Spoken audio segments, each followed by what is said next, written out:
What is up? Home League podcast where there is no you in league. We are in the championship week. Week 2 of the playoffs, round 2 of the playoffs, all done. That's all she wrote for the season 12 of the Home League. We have myself and Ryan. That's right. I'm still in the playoffs.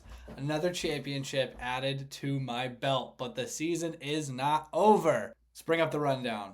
This is our final pod. No guest today, just doing this one late. Oh, wait. Maybe there will be a guest. I just got an interesting notification on my phone. We'll see. But so far, we will go through the round 2 results. We had 2 fantastic matchups. Both came down to Monday Night Football. Both had crazy swings. And then we will look at the week ahead. We'll take a look at the championship matchup. We will go over a season in review. Won't be anything too crazy, don't worry. I'll talk a little bit about me. I'll talk a little bit about Ryan. We will go over the draft. I know everyone's favorite topic. Then we're going to review every single move that both rosters made on their way to the championship. It's not as many as you think it might be. And then we'll take a look quickly back at the season with our schedules. Ryan and I have already played each other twice. A little bit of a spoiler, but we'll review those matchups, and then we will get into a final preview. And then finally, I don't know what I'm doing yet, but we'll have some sort of sign off for the final pod of the year. I've had a blast, but let's get into it for our final week of results. We had some fantastic matchups. I am going to start with the matchup that ended first. As always, Ryan and Glenn was over in the second half of Monday night, but let's rewind, bring it all the way back to Thursday night. Maybe the most pivotal night of the entire matchup, maybe for both matchups. Before it even starts, decisions are being made, things are being set in motion. Glenn benches MVP favorite Matthew Stafford for rookie quarterback Jackson Dart facing the Minnesota Vikings, a defense that's been struggling. Dart eager to get back on the field, eager to play his brand of football, running the ball, making throws. But Matthew Stafford playing in the rain against Seattle goes into overtime. Team puts up over 35 points, goes for over 400 yards, and he scores 30, all on Glenn's bench. Ryan is relieved on the other side. Jackson Smith-Njigba, fantastic year. The wide receiver 1 is sluggish. Glenn is waiting with bated breath to maybe escape the wrath of JSN, but in overtime to win the game and put the Seattle Seahawks into first place in the NFC West. He puts them on his back, just like he's put Ryan on his back all year, and he finds the end zone nearly 100 yards, pushes his score up to 15. So Glenn on Thursday night with a 30-point miss, and Ryan sneaky backdoor way into a decent JSN evening. Moving on to our next couple of games, Ryan has a slow start from Chase Brown, just like his season, but ends with a huge push. I think that says 3 total touchdowns. He had a receiving and a couple rushing touchdowns, outdoing James Cook on Glenn's team with looks like 28 points. I can't quite see, but Chase Brown, again, couldn't quite get things going, wasn't right seeing the right opportunities, and to his year, it helps push Ryan into the championship. Additionally, he gets a great day from Harold Fanning Jr., an absolute steal on the waiver wire. On the other side, Glenn loses a key Brown himself. Quinshad Judkins suffers a pretty bad leg injury, and he goes down, misses most of that Bills game, doesn't get to see that offensive line. At the same time, Jackson Dart begins to crumble against Brian Flores and the Minnesota Vikings. He can not even get a 1/10 of a point. So Glenn takes the full brunt of that 30-point blunder by not getting Stafford in the lineup. Meanwhile, his stars, CeeDee Lamb, A.J. Brown, Jamar Chase, all fail to find the end zone. Not one of them scored. Not one of them had more. Well, Chase had a little bit more than 100 yards, but overall, they don't break 300 yards together. None of them find the end zone, and cumulatively, they score under 30 points. So not what Glenn was looking for out of those 3. James Cook has a great day. Even Travis Etienne had a good day, and Brock Bowers found the end zone. but ultimately it was not enough as Ryan has Juwan Jennings on Monday Night Football start off with a 0 in the first half, goes off, gets a touchdown, gets about 70 yards, and finishes with around 13 points, and it is enough to push Ryan over the edge. He gets 92 points to Glenn's 79 to push him in to the championship. Great job, Ryan. Sorry to see it, Glenn. You had a great year, a great team. We already know that this one's going to sit with you for a little while, but it's just how it goes. Can't blame yourself. You got to do what you were feeling in the moment. On the other side, I said I was going to blow Ty out. It wasn't quite like that, but it started off with a pretty big bang on Thursday night. Rashee Rice injured, concussed, no Pat Mahomes. He sees the bench. Early call before he's ruled out. I plug in Shaheed and Puka Nacua. They both play on Thursday. Puka explodes. Gets 74 yards in the first quarter. 0 points in the second quarter. 0 points in the third quarter. And absolutely goes berserk in the fourth quarter. And in overtime, he puts up 36.5. Rashid Shaheed, 0 catches, 0 yards, 31-yard rush, and a punt return touchdown. Pushes him up to 9.1. I go up to a 45-point lead on the first day. However, Ty would not go away, and the 1 o'clock window was not kind to my players. Higgins and Tedero McMillan find the end zone. Bijan didn't play then. On the other side for me, Josh Allen has his worst game since like 2017. He was absolute cheeks against the Browns, nearly gets hurt. And Jordan Mason, after a fantastic notification of Aaron Jones' injury, we see that Jordan Mason himself gets a worse injury. He misses the rest of the game. Aaron Jones comes back in, but Jordan Mason leaves me with 1.1. Josh Allen, 7.9. They get me 8 points in that 1 p.m. window. Meanwhile, Tyler, going into the 4 o'clock games, he's got his 2 top scorers in Goff and in Robinson. They both have amazing days. Goff almost had an even better day, getting nearly another rushing touchdown at the end. Bijan going for over 100 yards on the ground, or over 100 yards, scrimmage yards, and another touchdown. And they close the gap. I go up on Monday Night Football, up 17 points after Kenny Gainwell. Couldn't leave out Gainwell. On the other side, while Goff and Robinson are going off, Trey McBride absolutely selling me, having his worst week of the year. And then, meanwhile, Kenny Gainwell, the absolute savior, Kenny G, we all saw a miraculous touchdown catch with pretty much falling over, getting tackled, runs it in the end zone. He has another day. He's been like a top 10 RB for the last month. It's insane. So that was enough. And then on Monday night, Tyler Warren doesn't quite get it done with Phillip Rivers. Needed a big day, 100 yards and a touchdown, and could not crack either. So I move on to the championship to face Ryan. Those are our results. Tyler had a great year, highest scoring team, a lot of good finds, maybe a little bit banged up at the end. Christian Watson kind of getting a little questionable. Breece Hall never really working out. T. Higgins with some concussions, but ultimately a good year from him. Javonte Williams was a great steal. We don't have to rehash it, but good job, Tyler, and good luck to you both in the third place showdown. All right, on to our look ahead. This is what I want to show you. So I'm going to go through a couple of things. So we'll go through the draft. We'll start with Ryan's team, then we're going to go through the moves, and then we'll go through mine. Real quick, we've all seen this for a while, but I think it's good to go over it. So Ryan starts his draft off trading Derrick Henry. He trades Derrick Henry to Jesse to get Malik Neighbors, who he took, technically got at 8th now, because he takes Henry at 6 and then trades it to Jesse for Malik Neighbors, all to get Chase Brown. Obviously, it shows up last week, pushes Ryan into the championship, but man, like, just a rough start for the draft. Like, you hear the phrase, you can't win your league in the draft, but you can lose it.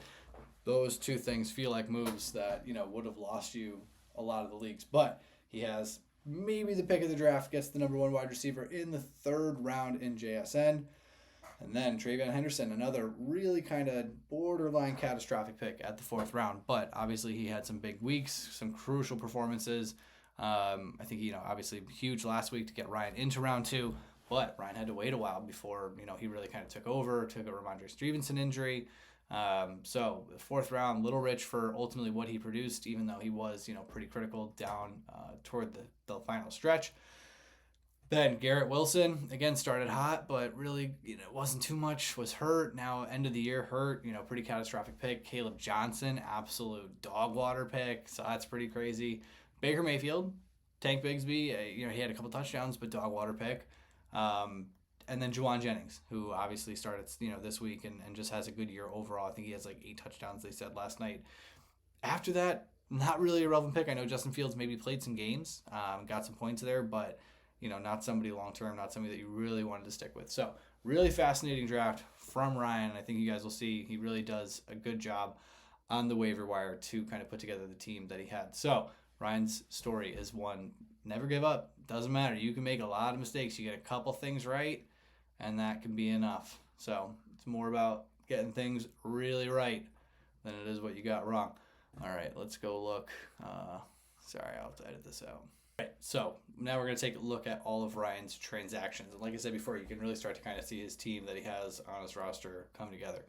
So he, on the first week, I think this is before any games are played, he drops Adam Thielen, abs Romeo Doubs. He missed Doubs this week, but Doubs, had some solid stretches for the Packers, and I definitely know Ryan was starting him as like early as week 2.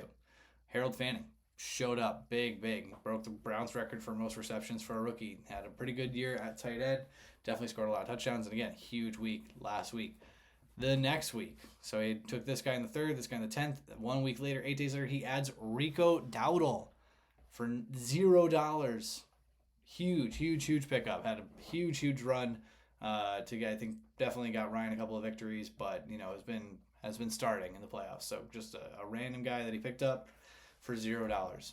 This is where another thing gets interesting, kind of some trickle down effects that we saw. He adds Hassan Haskins for 85, drops that 6th round pick already 4 weeks into the year for $85. I don't know what it cost Evan to get him, but we'll see that in a second. So then he adds these two, kind of nothing, $85 here and there. He then drops Haskins, adds Davis, adds Tolbert.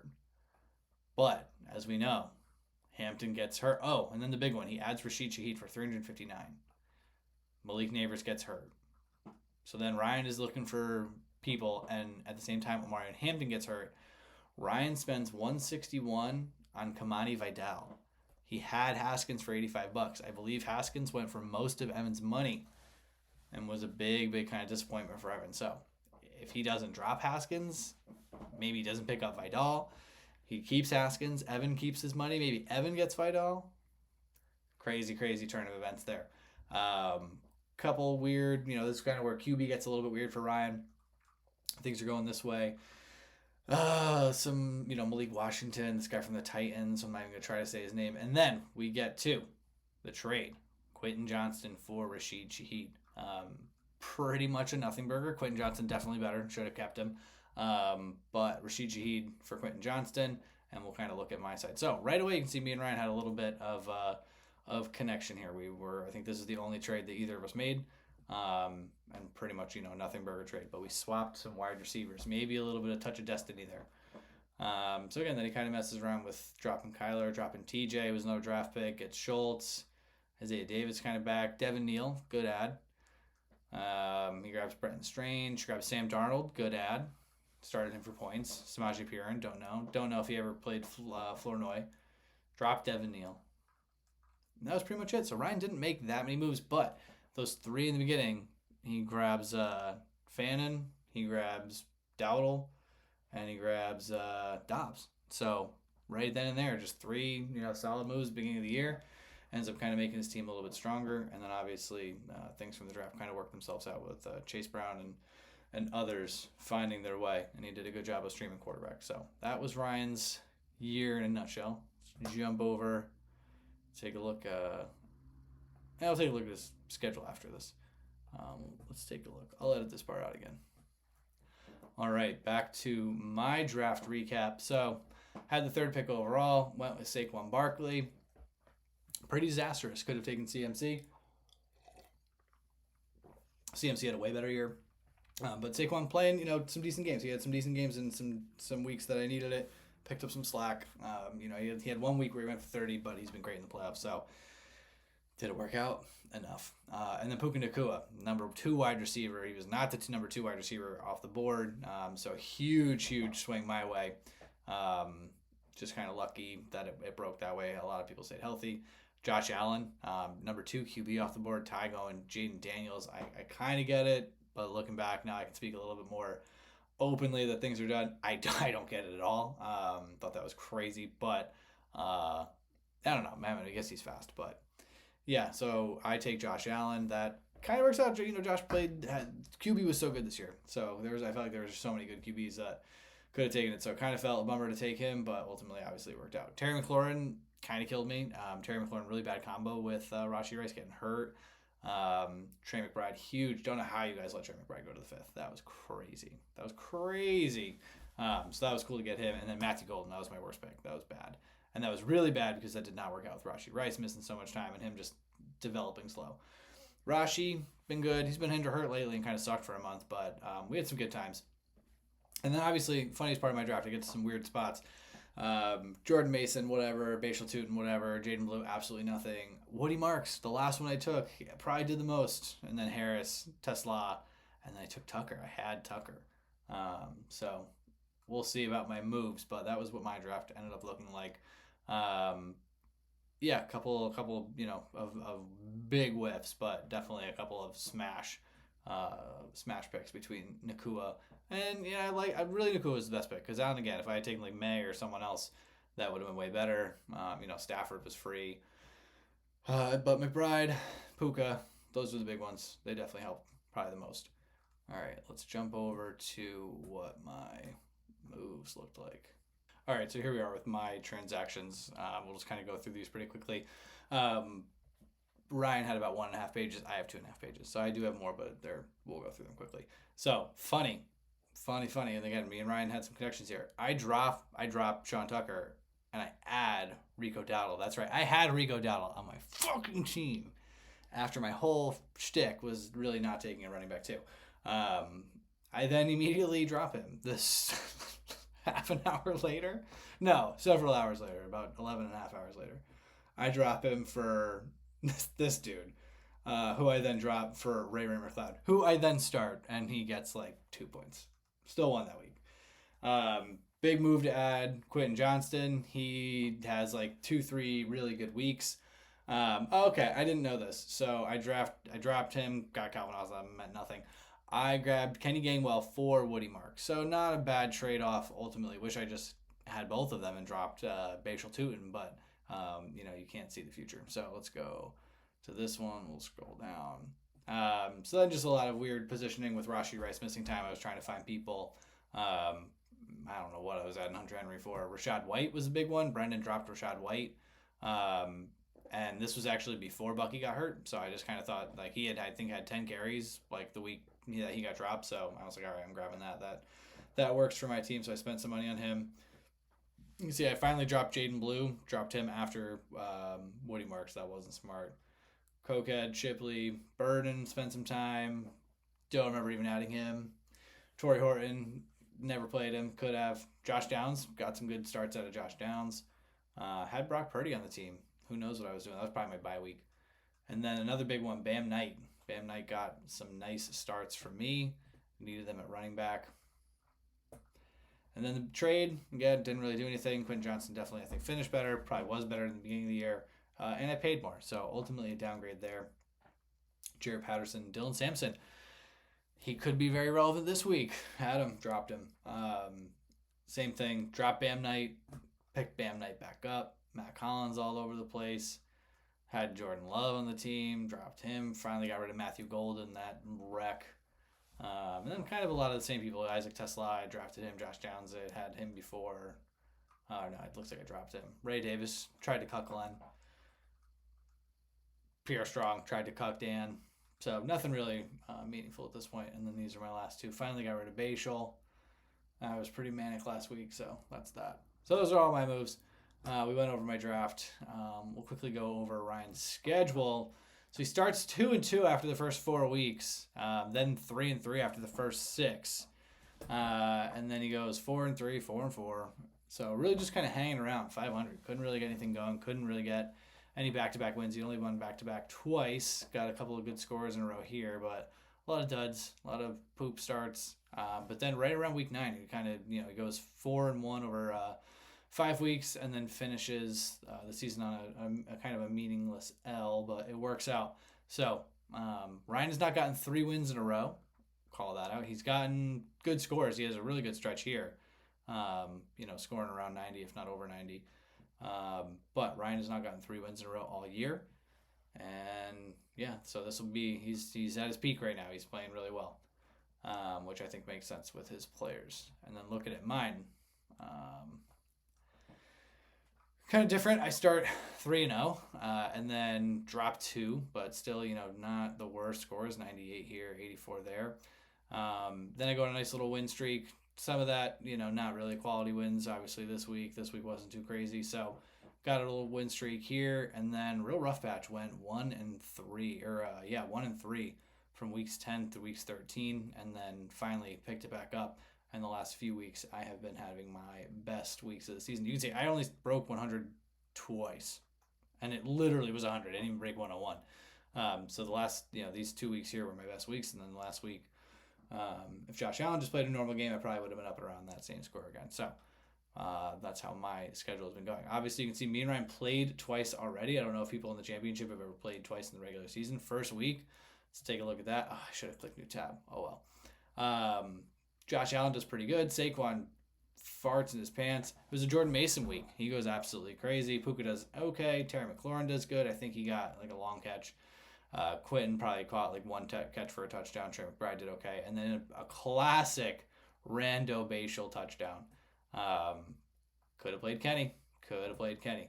And then on Ryan's side, he had Baker. Chase Brown was still stinking. Travion hadn't broken out yet. Malik didn't get hurt this game, but he's had a terrible game against KC. JSN does good. Garrett Wilson does really good. And then these two don't do too much for Ryan that week.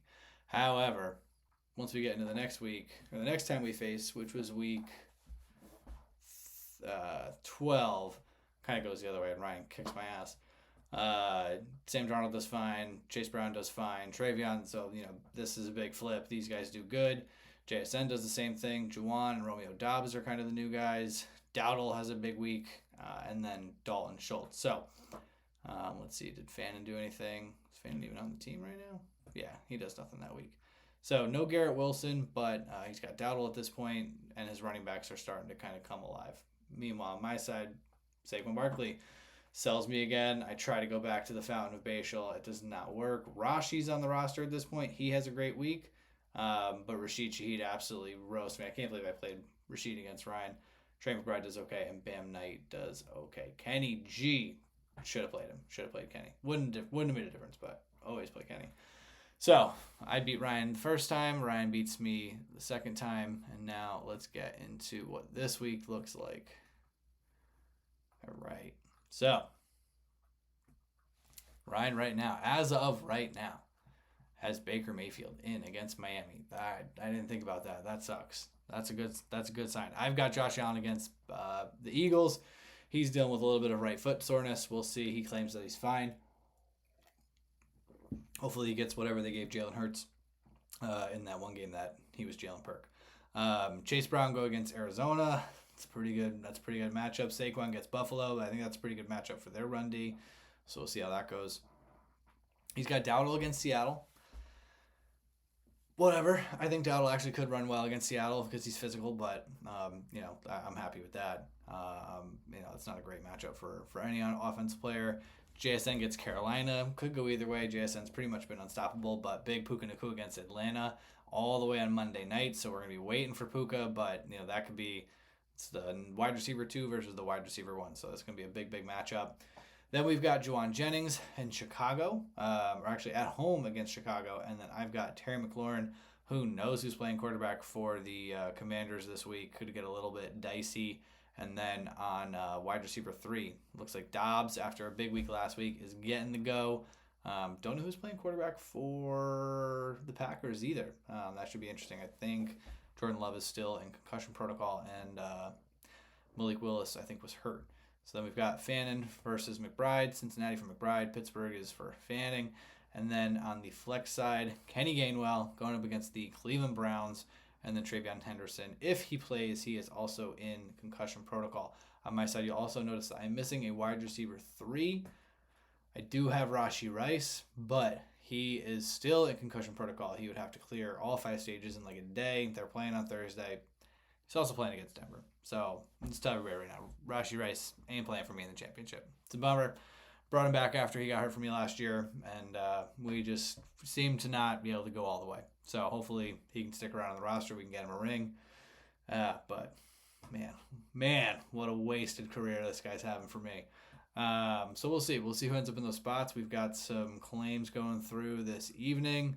But maybe Shaheed gets in there. Maybe Mac Hollins finds his way. And again, we will see. So that's pretty much the matchup. Looking at it, Ryan has 1, 2, 3, 4, 5, 6 dudes going Sunday at 1. I have 1, 2, 3 up, potentially 5 depending on when these two end up playing. So maybe we'll do a live stream. I haven't talked to Ryan about it. I don't know what he wants to do. As of right now, we are not splitting the pot. I'll be transparent with everybody. We're going for it. We both want the money. We both want the championship, probably more. I didn't really do any kind of recap. Ryan hasn't won a title in 8 years, but he has won a title. I haven't made the playoffs in the last 3 years, but I'm back to my 4th championship in 7 years. So it'll be an interesting matchup, but somebody will be repeating one way or the other. No new winner this year. That's pretty much all I got. So yeah, we'll see. We'll see about a live stream. I'd like to do it. If anyone wants to watch it, it'll be there. Or if you guys want to hop on, maybe we'll do like a Zoom. I don't really know how it'll work, if it does at all. Ryan is projected to win right now, 88-81. But again, I'm missing 2 spots. So we'll see. I'm not going to make a prediction. I'm obviously just going to pick myself. Always take yourself. But that's my preview for that. Let's switch back. All right, and my final sign off. The pod was fun. It was admittedly a lot of work during the week putting it together, but I thought it added a nice little thing to the league. I always like talking about it. Hopefully everybody enjoyed listening and watching. It was great catching up with you guys each week, having different guests. So I appreciate everybody participating. I appreciate everybody giving me $10 to pay a different guy to make a podcast about the league, which kind of got all of this rolling because we could obviously do better than that, but it was fun. I'll see if I do it next year. I really haven't thought about it. I do think that other people should host. I think it's fun. It's a worthwhile experience, even if you did it totally different than me. I would be interested to see how you guys made it come together, but if not, maybe I'll keep doing it. We'll see. Maybe the format will change up a little bit, but we are at 30 minutes, longer than I wanted the pod to ever be. Happy New Year. Merry Christmas. Enjoy the next couple of days. Hopefully nobody's working. Hopefully you're spending time with your family, doing fun stuff. Maybe we'll get together sometime after the season. But if not, no. I'll see you guys when we golf. It's nice out. All right. Yeah. See you later.